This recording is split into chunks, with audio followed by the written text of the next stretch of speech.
Bukod sa pagiging sikat at magagaling sa kanilang mga proyekto, ipinakita ni Janine Gutierrez at Jericho Rosales sa kanilang pinakabagong vlog kung gaano sila ka-low-key at humble bilang mga personalidad sa showbiz.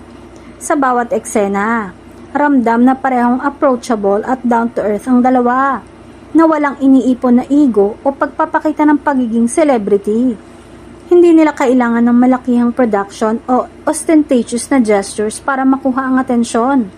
Sapat na ang kanilang natural na kabaitan at pagiging totoo. Makikita sa vlog kung paano sila nakikipag-interact sa mga tao sa paligid. Mula sa local guides hanggang sa mga tagahanga na may respeto at sincerity. Walang pakitang tao o pagiging superior. Sa halip, ramdam ang warmth at genuine interest nila sa bawat taong nakakasalamuha.